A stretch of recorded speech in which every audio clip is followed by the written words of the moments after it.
آپ کے سامنے کوئی اچانک سے گر جائے اور اس کی پلس ویک اور انسٹیبل ہو جائے تو آپ کیا کریں گے؟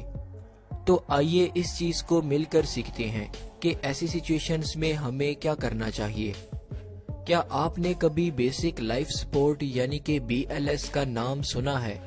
BLS ایک سیٹ آف ٹیکنیکس کو کہا جاتا ہے جو کسی بھی ایمرجنسی سچویشن میں کسی کی جان بچانے کے لیے استعمال کی جاتی ہیں۔ BLS ٹیکنیکس بہت سی ٹائپس کی ہو سکتی ہیں جو کسی کارڈیک اریسٹ کے پیشنٹ کی جان بچانے میں مددگار ثابت ہو سکتی ہیں۔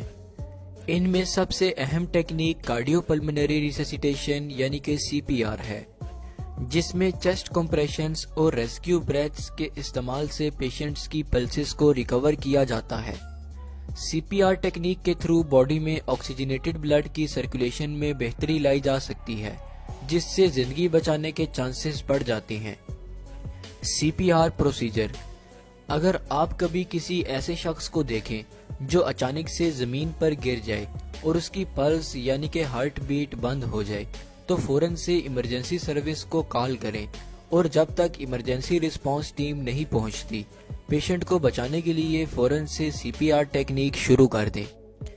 اس ٹیکنیک کا طریقہ کچھ یوں ہے کہ پیشنٹ کو کسی فلیٹ سرفیس پر لٹا دیں اور اس کی چیسٹ کے درمیان ایک ہاتھ اس طرح رکھیں کہ ہاتھ کی پام چیسٹ پر آ جائے اور دوسرے ہاتھ کو اس پہلے والے ہاتھ کے اوپر رکھیں۔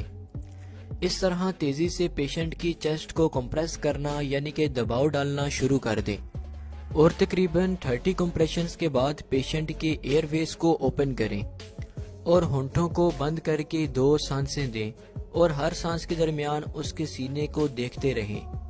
تب تک ایسا کرتے رہیں جب تک ایمرجنسی سروسز پہنچ جائیں یا پھر پیشنٹ زندہ نظر آنے لگے۔ یاد رکھیں کہ CPR کسی پیشنٹ پر اپلائی کرنے سے پہلے مناسب ٹریننگ اور سرٹیفکیٹ لینا ضروری ہے۔ CPR کے علاوہ ایک اور اہم ٹیکنیک آٹومیٹڈ ایکسٹرنل ڈیفیبریلیٹرز یعنی کہ AED کا استعمال ہے، جو پیشنٹ کے دل کو الیکٹرک شاک کے ذریعے نارمل کرنے میں مدد کر سکتی ہیں۔ یہ ڈیفیبریلیٹرز عام طور پر ایئرپورٹس، مالز، پارکس اور جمز وغیرہ جیسی پبلک پلیسز میں موجود ہوتے ہیں اور ان کو صحیح طریقے سے استعمال کرنا بہت ضروری ہے۔ CPR اور آٹومیٹڈ ایکسٹرنل ڈیفیبریلیٹرز کے علاوہ پیشنٹس کو ریکوری پوزیشن میں کرنا بھی BLS ٹیکنیکس میں شامل ہے۔ ریکوری پوزیشنز کی ٹیکنیک پیشنٹ کی ایئر ویز یعنی کہ سانس کو کھولنے کے لیے استعمال کی جاتی ہیں۔